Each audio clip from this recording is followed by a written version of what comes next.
Assalamualaikum warahmatullahi wabarakatuh. Bismillahirrahmanirrahim. Alhamdulillahirabbil alamin wassalatu wassalamu ala asrofil mursalin sayyidina Muhammadin wa ala alihi wa sahbihi ajmain.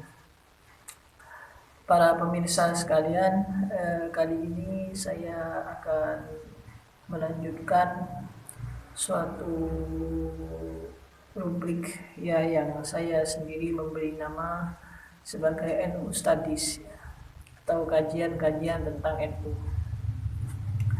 Nah, kali ini kita akan masih tetap melakukan kajian tentang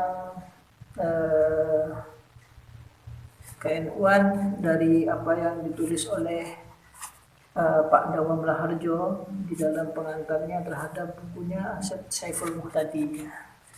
Ya, meskipun saya mengatakan sebelumnya bahwa kajian ini tidak akan bersifat intensif dari awal sampai akhir, tapi untuk edisi kali ini kita masih akan membahas tentang tulisan Pak Dawam Raharjo. Ya, ini karena faktor-faktor teknis ya, juga karena beberapa buku saya tentang NU yang biasanya saya baca itu posisinya sedang dipinjam oleh seorang teman.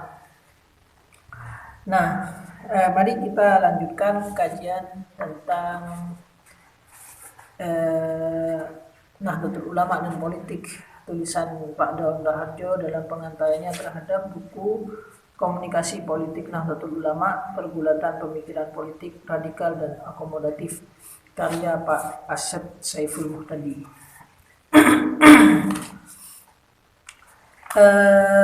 Kemarin kita sudah membahas paragraf pertama dari tulisan tersebut. Sekarang kita menuju kepada tulisan paragraf yang kedua ya. Pak Dawam Raharjo menulis begini.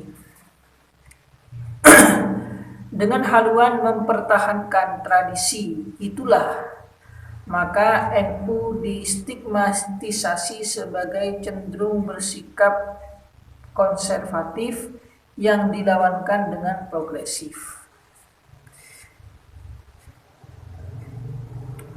Haluan ini umumnya dianggap curiga dan takut kepada perubahan dan kemajuan.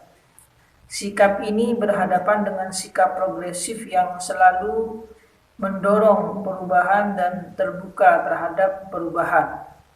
Dalam konteks yang lebih baru, kelompok konservatif ini dianggap menjadi penghambat modernisasi atau pembangunan. Jika modernisasi dan pembangunan umumnya ingin melakukan perubahan kelembagaan dan nilai-nilai tradisional yang dianggap menghambat, maka kelompok konservatif ini cenderung menolak dan menghalangi perubahan tersebut. Ya, kita memberikan komentar ya. Dalam hal ini sebenarnya pemilahan atau polarisasi ya.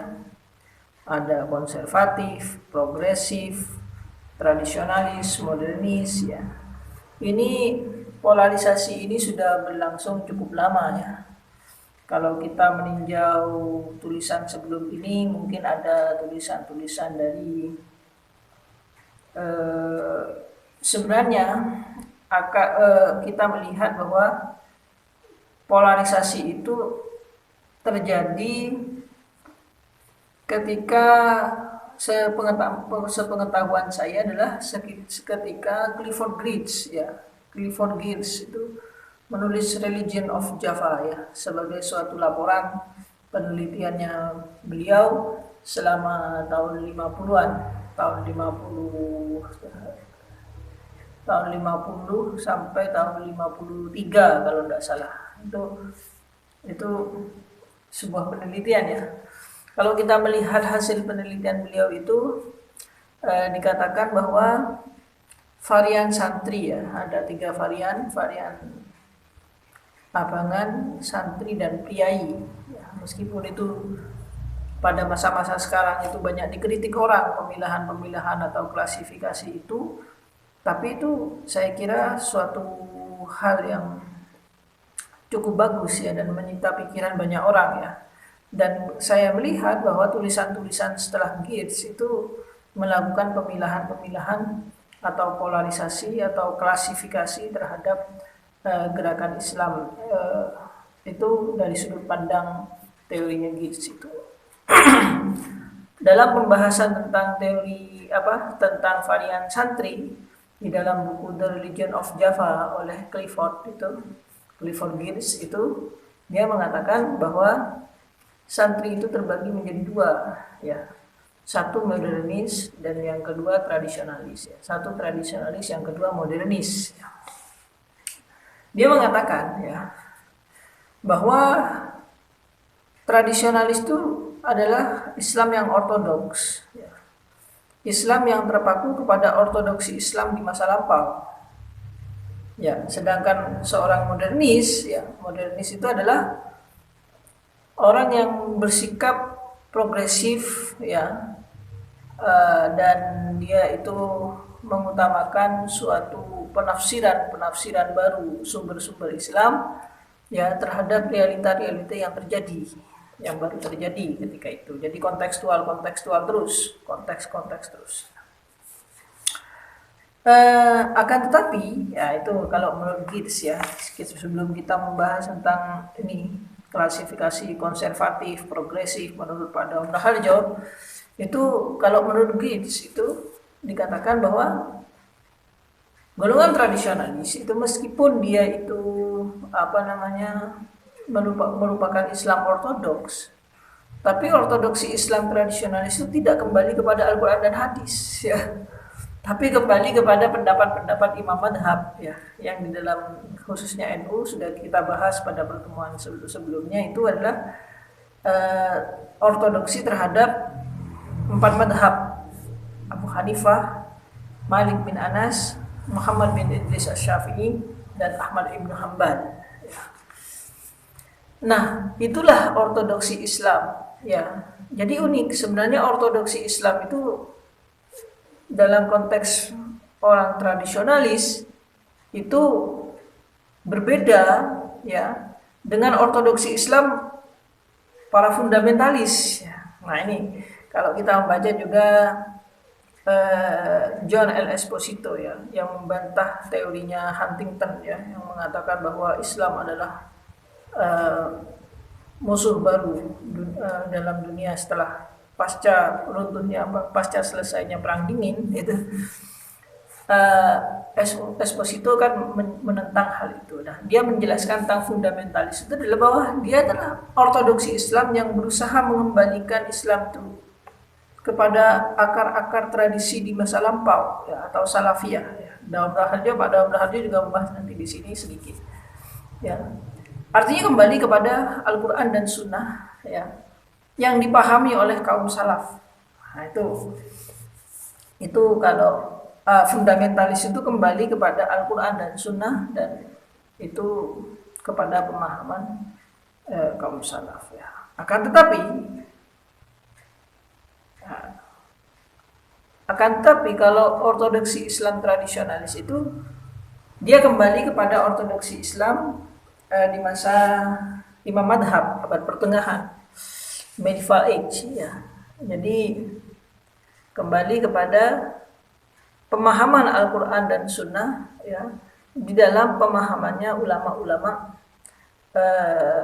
abad pertengahan ya, di masa Imam Madhab. Nah, itu berbeda dengan kaum modernis ya, yang dia kembali kepada Al-Quran dan hadis tapi mendorong penafsiran baru ya terhadap sumber-sumber primer Islam, Al-Quran dan hadis ya, yang dikontraskan dengan konteks-konteks realita yang terjadi ketika itu ya, ketika sekarang ini ya. Nah, sehingga kita bisa melihat bahwa ternyata ya ada persamaan, ada perbedaan ya antara tradisionalis di satu sisi, modernis di sisi lain, dan juga fundamentalis. Ortodoksi Islam tradisionalis itu kembali kepada 4 madhab. Akan tetapi ortodoksi Islam, akan tetapi Islam modernis itu sama dengan fundamentalis kembali kepada Al-Quran dan hadis. Nah, di mana perbedaannya? Perbedaannya adalah ketika ya seorang modernis berpemahaman bahwa harus ada penafsiran baru ya terhadap sumber-sumber primer Islam, Al-Quran dan hadis ya. Kalau dalam bahasanya Prof. Yusril pernah disampaikan dalam satu kesempatan itu dikatakan bahwa masih terbuka ijtihad yang selebar-lebarnya. Nah, itu juga term-term yang sudah lama ya. Term-term sudah sejak Clifford Geertz itu membahas itu sudah mulai tahun 1950-an ya, perdebatan modernis dan Islam. Jadi sebenarnya saya melihat perkembangan Islam sejak tahun 20-an ya, tahun 1920-an ya, di mana menanggapi respon masyarakat Islam Indonesia terhadap runtuhnya kekhalifahan Turki Utsmani dan sebagainya, itu ternyata itu dipicu adalah akar-akar tradisinya adalah bukan fundamentalis dengan tradisionalis atau modernis, tapi modernis dengan tradisionalis. Itu yang terjadi perdebatan. Nah, sedangkan kaum fundamentalis itu tidak menganjurkan suatu tafsir baru terhadap sumber-sumber pokok Islam, sumber-sumber primer Islam, Al-Quran dan hadis, melainkan dia tuh memahaminya secara tekstualis. Itu yang membedakan ya. Membedakan antara fundamentalis, modernis dan tradisionalis. Jadi modernis dan fundamentalis itu sama-sama kembali kepada Al-Quran dan hadis, tapi yang satu melakukan penafsiran baru, kontekstualisasi baru ya dari ajaran yang tertuang dalam Al-Quran dan hadis, sedangkan kalau fundamentalis itu adalah melakukannya secara tekstual ya. Itu yang kita melihat. Nah, ini nanti juga Pak Daun Raharjo juga dia ada yang perlu kita kritik ya, bahwa aliran fundamentalis tumbuh dari modernis itu sesuatu hal yang mungkin saya tidak demikian, mungkin menurut saya itu tidak demikian. Nah, walhasil polarisasi konservatif, modernis, konservatif, progresif itu sudah ada sejak dulu. Dan itu pasca Clifford Geertz itu dipakai terus term-term itu ya. Islam modernis, Islam fundamentalis dan sebagainya. Nah, haluan ini umumnya dianggap curiga dan takut kepada pembaharuan dan kemajuan. Ya, konservatif dianggap sebagai takut kepada perubahan dan kemajuan ya. Meskipun saya melihat juga di dalam catatan Martin Brunesen itu sejak pertengahan tahun 80-an sebenarnya konservatif pun sudah begitu dinamisnya ya. Sejak Gus Dur itu melakukan perubahan-perubahan, kita anggap memodernisasi ya Islam tradisionalis itu tahun 1980-an ya, pada pertengahan. Itu yang mungkin juga menjadi faktor gap antara modernis dan tradisionalis itu menjadi semakin menipis ya. Sekarang ini kan saya melihat bahwa fenomena itu kan sudah semakin dekat ya. Seperti Fazlur Rahman mengatakan itu pemisahan antara modernis dan tradisionalis itu is most close katanya. Sudah semakin dekat sekali dan semakin tipis sekali pemisahan antara itu. Jadi faktornya juga dinamika yang terjadi di antara kaum modernis dengan konservatif pun itu sekarang sudah semakin banyak hal yang terjadi sehingga mereka itu semakin berdekatan sebenarnya. Muhammad Nasir sendiri ya di dalam catatan Brunesen ya, meskipun Brunesen itu tidak fokus kepada kajian yang spesifik terhadap Islam modernis ya, dia mengatakan bahwa Muhammad Nasir pun di masa sepuhnya itu beliau sudah semakin menunjukkan jiwa-jiwa konservatifnya ya, dengan begitu rigid dan begitu bahasanya al-mausu'ah itu adalah muhafidun ya, sangat menjaga terhadap perubahan-perubahan yang ada. Itu catatannya. Oke, ya. Nah, ini pemilahan tentang konservatif ya. Dalam perkembangan selanjutnya sebenarnya orang konservatif pun cenderung dinamis ya di dalam menanggapi realita-realita yang ada. Ya, saya kira begitu. Jadi kalau di sini dikatakan dalam konteks yang lebih baru, kelompok konservatif ini dianggap menjadi penghambat modernisasi atau pembangunan. Nah itu mungkin kalau di zaman dulu ya, tapi kalau sekarang sudah tidak. Saya melihat bahwa dalam banyak hal ya sejarahnya, terutama di dalam politik, dan itu juga dibahas di sini nanti. Saya melihat dalam banyak hal ya, terutama dalam kehidupan politik, Islam modernis itu setidaknya dia itu bukan penghambat kemajuan atau pembangunan ya di dalam konteks ini, tapi dia justru sekarang saya lihat sebagai mengikuti perkembangan itu dan juga bahkan mungkin dalam beberapa aspek itu menjadi pusat perubahan itu sendiri ya. Itu karena para kiai sendiri sekarang sudah pemikirannya juga tidak sekolot zaman dulu, tidak ya, jadi Islam NU itu kolot dan sebagainya itu tidak, term itu sudah mungkin dapat dipertanyakan di dalam tanda petik. Dalam konteks-konteks tertentu justru pesantren itu menjadi pusat peradaban itu sendiri, pusat perubahan itu sendiri. Jadi kiai itu sudah bergeser ya, dari penjaga perubahan itu mungkin menjadi agen perubahan itu sendiri. Jadi mungkin itu analisis saya, tapi belum sebegitu cermat sehingga saya tidak bisa berbicara banyak tentang hal itu ya. Akan tapi poin pokoknya adalah dari tulisan ini bahwa polarisasi konservatif dan progresif ini sebenarnya adalah pola-pola lama ya. Ada tradisionalis, modernis, konservatif. Itu sudah lama, bahkan di dalam Al-Mawsu'ah Al-Islamiyah apa itu dalam ensiklopedia Islam itu. Ensiklopedia Islam yang dikatakan bahwa, atau Kiai Tolha, yang mungkin Kiai Tolha itu dalam bukunya Ahlus Sunnah wal Jamaah dalam persepsi dan tradisi NU mengatakan bahwa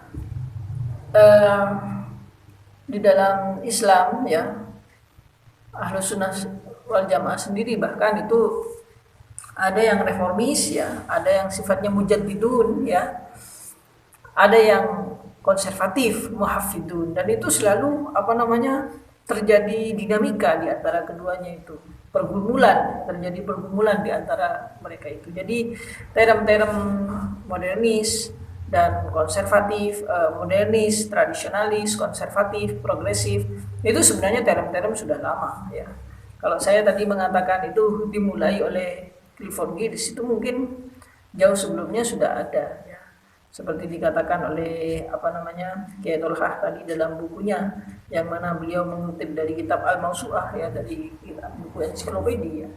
Dalam Ahlus Sunnah wal Jamaah sendiri itu ada yang sifatnya itu ulama-ulama yang sifatnya mujaddidun ya, reformis, yaitu modernis atau reformis. Nah, yang kedua ada yang muhafidun ya, konservatif atau bersikap lebih menjaga terhadap perubahannya. Nah, terus kemudian itu yang muhafidun dikatakan dalam bukunya Pak Tolha itu, yang muhafidun adalah kaum salaf, yang mujaddidun itu adalah ulama kholaf, itu begitu. Jadi itu sebenarnya term-term umum ya kalau kita melakukan konservatif dan progresif. Adapun saya pernah dulu sempat mendengar ya, ketika kira-kira tahun 2009 atau 2010 yang mengatakan bahwa term-term itu dikeluarkan oleh kaum kolonialis untuk memecah belah Indonesia masyarakat Islam. Itu sebenarnya itu perlu dipertanyakan juga. Term itu dikeluarkan oleh seorang para kolonialis itu saya kira perlu dipertanyakan, karena itu adalah suatu kajian ya, adalah suatu hasil kajian. Jadi seperti itu ya. Oke, ya. Jika modernisasi dan pembangunan umumnya ingin melakukan perubahan kelembagaan dan nilai-nilai tradisional yang dianggap menghambat, maka kelompok konservatif ini cenderung menolak dan menghalangi perubahan tersebut. Nah, mungkin kita bisa fokus pada masalah ini. Modernisasi dan pembangunan umumnya ingin melakukan perubahan kelembagaan dan nilai-nilai tradisional. Ini saya kira perlu dijelaskan. Ya, apakah yang dimaksud dengan ingin merubah itu adalah modernisasi itu siapa? Apakah Islam modernis ingin merubah nilai-nilai? Nah, itu menjadi dipertanyakan di situ. Kenapa? Karena nilai-nilai itu tetap harus dijaga. Yang berubah itu adalah prakteknya. Itu dalam konsep modernis itu adalah bahwa Islam itu dalam konsep kemanusiaan, sosial kemasyarakatan, itu seperti dikatakan Pak Yusril bolak-balik itu bahwa dia itu memberikan asas-asas, artinya nilainya sudah ada.